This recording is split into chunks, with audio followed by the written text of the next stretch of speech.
दोस्तों, जब भी मैंने बंगाल के चुनाव को लेकर एक आकलन किया है, एक एनालिसिस किया है कि इस बार शायद जो बंगाल का चुनाव है, वो ममता बनर्जी के लिए लास्ट चुनाव होने वाला है एज़ ए मुख्यमंत्री, क्योंकि इस बार वो शायद हार सकती हैं। तो कई जो मेरे फ्रेंड हैं, जो सोशल मीडिया पे बोलते हैं कि पिछली बार भी जब 2021 में भी चुनाव हुआ, तो ऐसे ही दावे किए गए थे बीजेपी की तरफ से, या जो भी उस समय के सैफोलॉजिस्ट थे, एनालिसिस करने वाले थे, सब लोग ऐसे ही बोले। लेकिन मैं हमेशा बोलता हूँ कि देखिए, ठीक है, उस समय जो हुआ सो हुआ, लेकिन स्थितियाँ, परिस्थितियाँ चेंज होती हैं। जैसे आपने देखा होगा कि दिल्ली में बार-बार लोग समझ रहे थे कि नहीं, अरविंद केजरीवाल को नहीं हरा पाएँगे। कोई भी अजय नहीं है। कौन-सी समस्या को किस तरह से उसको बाँधा जाए, ये सामने वाला अगर पकड़ में आ जाए, पकड़ ले और उसके पकड़ में आ जाए कि इसको किस तरह से बाँधा जाए, तो बहुत मुश्किल नहीं होता। कई बार जो सामने वाला जो अगर चीफ मिनिस्टर हो, नेता हो, तो अपने आप ऐसी कोई गलती करता है जिससे कि सामने वाला, उसके विपक्षी दल वाला या कोई भी, उसके बारे में उसको मिल जाता है आइडिया कि इससे इसको हराया जा सकता है। कई बार क्या होता है कि अगर आप मान लीजिए कि आप सत्ता में हैं, लेकिन आपका विपक्षी दल एकदम आपके पीछे ही पड़ जाए और वो एक-एक बाल के खाल निकालने या एनालिसिस करने लगे कि मुझे तो ये चुनाव या कोई ये जीतना है और इस जीतने के क्या कारण हो सकते हैं। तो कई बार क्या होता है कि ज़रूरी नहीं कि एक बार फेल हो गए, 2 बार हो गए तो आपको पकड़ में नहीं आएगी। कई बार क्या होता है, सफलता मिलती है, लेट से मिलती है। ये इस चुनाव में ऐसे कुछ चीज़ें हैं जो बीजेपी को पकड़ में आई और जिसकी वजह से ये मैं बोलने के लिए बहुत ही, मैं नहीं बोल रहा, ऐसा बोल सकता हूँ। ऐसा मतलब बीजेपी में भी ये उनके वर्ड में ताकत दिख रहा है कि वो चुनाव जीत सकते हैं। और यही चाहे अमित शाह की रैली हो, योगी आदित्यनाथ को देखिए हैं। अमित शाह ने भी दावा किया इस बात को कि भाई इस बार डरने की कोई ज़रूरत नहीं है, ममता बनर्जी से कोई डरने की ज़रूरत नहीं है। इस बार वो सारे लोगों का इलाज होगा, जो लोग डराने की कोशिश करेंगे। यानी कि वो पूरी तरह से इस बार आश्वस्त हैं। तो क्यों आश्वस्त हैं? और क्यों मुझे भी लग रहा है कि इस बार कुछ तो ऐसा होगा जो बंगाल में ममता बनर्जी ने सोचा नहीं होगा। और देखा जाए तो एक ये मामले ऐसे हैं, जैसे मैं बताऊँ आपको, आप पूरे पिछले चुनाव का अगर एनालिसिस, मैं हमेशा बोलता हूँ ना कि बीजेपी एक ऐसी पार्टी है कि कई बार गलतियां जो होती हैं सामने वाला अपने आप कर देता है, या बीजेपी खुद से ढूंढती है उसके पीछे पड़ के कि भाई इसको कैसे अपने पकड़ में लाना है। तो आप मान के चलिए कि बीजेपी में ऐसे मेन जो बंगाल के हारने का कारण था वो था, एक तो लेफ्ट की कमजोर हो गया और कांग्रेस वहां कमजोर हो गई। उनके वोट प्रतिशत जो है बहुत गिर गए। तो ममता बनर्जी का वोट नहीं कट पाया। एक बीजेपी का, मैं हमेशा बोलता हूँ, उनका वोट जो जो वोट देखेंगे ना, जो वोटर है वो इंटैक्ट रहते हैं। वो बीजेपी को वोट देते हैं, चाहे वो हारे या जीते। 1% का इधर-उधर हो जाए तो अलग बात है।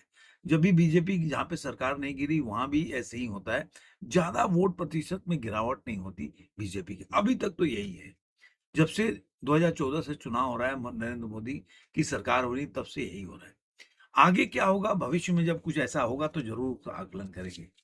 और मैं जाते-जाते ज़रूर एक बात भी बताऊँगा कि अगर विपक्षी दल चाहती, तो शायद एक ऐसा मुद्दा है जो बीजेपी से वो खींच सकती थी, लेकिन क्यों नहीं खींच पा रही, ये भी बताऊँगा। अब आपको जान लीजिए कि बीजेपी का और जो टीएमसी में पिछली बार जो 2021 में चुनाव हुआ था, तो 60 लाख का वोट का अंतर था। मतलब बीजेपी को कम वोट मिला था 60 लाख, और टीएमसी को 60 लाख ज़्यादा मिला था। अब यहीं पे सारा गेम सिमट के रह जाता है। 60 लाख का वोट का अंतर था। अब एसआईआर के तहत 91 जो है, जो लाख जो है वोटर जो हैं, उनके नाम कट गए। ठीक है? तो 60 लाख से 30 लाख ज़्यादा है। लेकिन आप बोलेंगे नाम कटा तो सब बीजेपी, ज़रूरी नहीं कि टीएमसी का होगा, मैं भी मानता हूँ। तो आप मान के चलो कि 60 से 50 कई अगर 60 अगर मान लें, जैसे टीएमसी बोलती रही है कि मेरे वोट कट रहे हैं, मेरे वोट काटे जा रहे हैं, तो अगर 60 का रेशियो मानते हैं तो 54 से के आसपास ये आंकड़े आ जाते हैं, यानी कि टीएमसी को जो 64 लाख जो है टीएमसी का वोट कट जाएंगे। यानी कि जब गैप होगा, जब भी बहुत मजबूती से जब टीएमसी जीतेगी, 60 लाख का अंतर था, तो 5 लाख के आसपास ये आंकड़ा लाके वो रुक जाएगा, 5 से 6 लाख के बीच में, 5 साढ़े 5 ये मान के चलिए, तो बहुत जो आंकड़ा है कम हो जाएगा।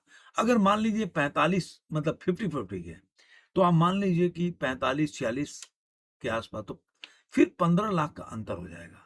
मतलब जो टीएमसी पहले 60 लाख से जीती थी, वो अब 15 लाख से आगे है।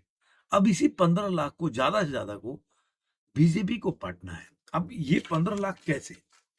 अब क्या ना कि बीजेपी, आप देखेंगे कि जहां भी बीजेपी का चुनाव हुआ, जो ऐसे 8 जिले हैं जो बांग्लादेश के बॉर्डर से, जो एकदम आप देखेंगे उनका बॉर्डर एरिया है, उसमें है उत्तर दिनाजपुर है, मालदा है, मुर्शिदाबाद है, नदिया है, नॉर्थ 24 परगना है, दक्षिण दिनाजपुर है, कूच बिहार और जलपाईगुड़ी। अब इसमें 120 सीट है, 294 में से 120 सीट। अब है मान लीजिए 120 ऐसे सीट है इस इलाके में। अब आप सोचिए कि 294 मतलब आदमी को सरकार बनाने के लिए 150 सीट चाहिए, तो 120 तो यही हो गया। अब यहाँ पे जो जीतता है ना, वही गणित है। अब यहाँ पे हुआ क्या है कि आप देखेंगे कि उत्तरी परगना में 33 सीट है, टीएमसी को 28 मिला था, बीजेपी को 5।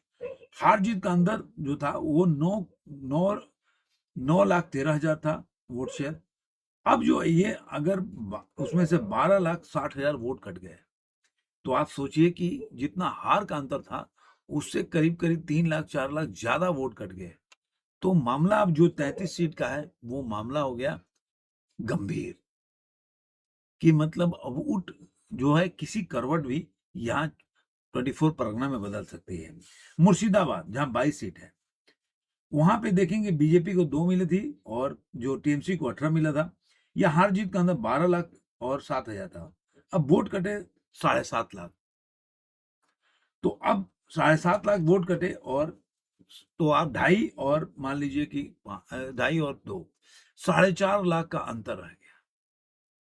तो अब सोचिए कि 22 जो में से अगर 4.5 लाख का अंतर हो गया, मतलब आधा वोट का डिस्टेंस रह गया, तो आप सोचिए कि यहाँ बीजेपी को कितना बड़ा गेम चेंजर मिल सकता है। मालदा में 12 सीट था, बीजेपी को 4, टीएमसी को 8। यहाँ जो हार जीत का था 4 लाख 86 हजार था, और 4.5 लाख वोट कटा, यानी कि एकदम बराबर की बारी है। जितने वोट से बीजेपी हारी थी, उतनी वोट कट गई। अब मैं जब ये बोलता हूं ना, तो ये इसके साथ मैं आपको बताने का ये भी प्रयास करता हूं कि जो बीजेपी का पुराना का अगर निकालते हैं गणित, जैसे कि जो बीजेपी के जो भी मतलब जो भी सैफोलॉजिस्ट है, ये जरूर बोलते हैं कि ममता बनर्जी को जो वोट मिला, वो मिला कांग्रेस के, और जो वामपंथी दलों का वोट जो है, वो करीब करीब मतलब 7 से 8% वो शिफ्ट हो गया। तो भी जो बीजेपी के सामने जो ममता बनर्जी कंटेनर तो थी, लेकिन ममता बनर्जी के अगेंस्ट में जो वोट से कर सकते थे, या उनके जो वोट काट सकते थे, अगेंस्ट में नहीं, उनके वोट काट सकते थे, वो लोग एक तरह से निष्क्रिय हो गए।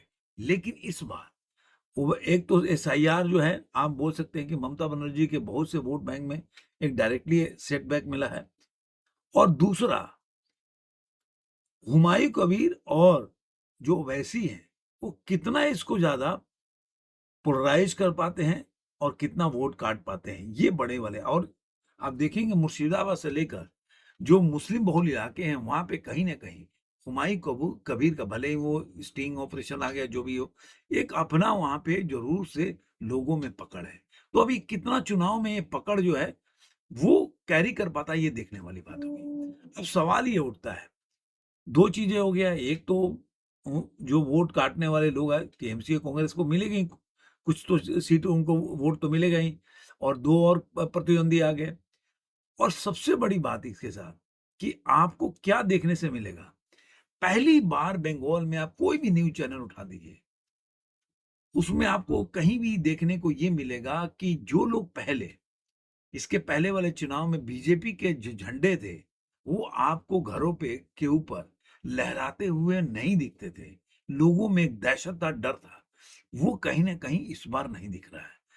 टीएमसी के गढ़ में, जहाँ पे ममता बनर्जी का गढ़ है, चाहे भवानीपुर हो या जहाँ से अभी वो हार गई थी, उस सारे इलाके में बीजेपी के झंडे आपको टीएमसी से ज़्यादा ही दिखेंगे, कम नहीं दिखेंगे। घरों पे भी दिखेंगे। इसका मतलब है कि जो पहले लोग डर के मारे वोट नहीं कर रहे थे, कहीं न कहीं इस बार साइलेंटली लोग वोट करेंगे। और इसी में जो वहाँ के गवर्नर चेंज हुए, जिस तरह से वहाँ के प्रशासन को बदला गया, ये दर्शाता है कि इस बार जो कानून व्यवस्था है पूरी तरह से उस पे काफ़ी ज़्यादा चुनाव आयोग का नकेल है या होम मिनिस्ट्री का नकेल है कि इसमें कोई धांधली, कोई डराने वाली या कोई मार-पिटाई वाला काम ना हो सके, जिससे कि जो एक बीजेपी का वोटर है, वो डर के मारे वोट से घर से ना निकले, उनको डराया ध धमकाया जा सके। तो उसकी संभावनाएँ कम होती जा रही है। अब एक और चीज़ है इसमें कि आपने देखा होगा कि जहाँ भी ऐसी चीज़ होती है, वहाँ पे अमित शाह जो होते हैं, वो पहले से दावा करते हैं कि 10 दिन, 5 दिन से वो बैठते हैं। आपने उत्तर प्रदेश की 2014 के चुनाव देखा होगा, जहाँ पे बीजेपी की वो हालत नहीं थी, जिस तरह से अचानक से एक सरप्राइज़ हुआ और बीजेपी जो है बहुत ज़्यादा लोकसभा में अच्छा प्रदर्शन किया। उसका वजह था कि वहाँ पे अमित शाह ने डेरा डाल के रखा। सेम बी अभी का बिहार का जो विधानसभा हुआ, उसमें भी जो अमित शाह वो डेरा डाल के रखे थे और उसका परिणाम आपको सामने है। ऐसे ही अमित शाह ने बोला कि मैं 15 दिन तक कहीं नहीं जाने वाला हूँ। आप देख रहे होंगे कि अमित शाह पूरी तरह से बंगाल में रैली कर रहे हैं और यात्रा भी निकाल रहे हैं और ये भी खबरें हैं कि एक-एक बूथ बाय बूथ एनालिसिस चल रही है। अब कितना सफल होगा, कितना नहीं, देखने में तो लग रहा है कि इस बार बीजेपी के लिए बहुत अच्छी अपॉर्च्युनिटी है। ये सब आंकड़े बताते हैं जो मैंने आप लोग शेयर किया कि इसीलिए जो पहले के जितने भी आपने ओपिनियन पोल देखे होंगे, उसमें बीजेपी और टीएमसी के गैप जो काफ़ी था। आपने वोटर वाइब्स का देखा होगा, मार्टाइल्स का देखा होगा, लेकिन अब आज के टाइम में देखेंगे तो गैप जो है बहुत कम रह गया है। तो बीजेपी के लिए बहुत बड़ी अपॉर्च्युनिटी है। अब ये देखते हैं कि बीजेपी इसको मिस करती है या सीधे छक्का लगाती है। और इसी में एक और चीज़ बताते चलूँ कि एक और चीज़ हुआ है, जिस तरह से आईपैक पे जो रेड पड़े, गिरफ्तारी हो रही है, उसमें आपने देखा होगा कि आईपैक के इ नो वि विनेश जो चंदेल हैं, उनको दिल्ली से गिरफ्तार किया गया 10 दिन के पुलिस के रिमांड पे।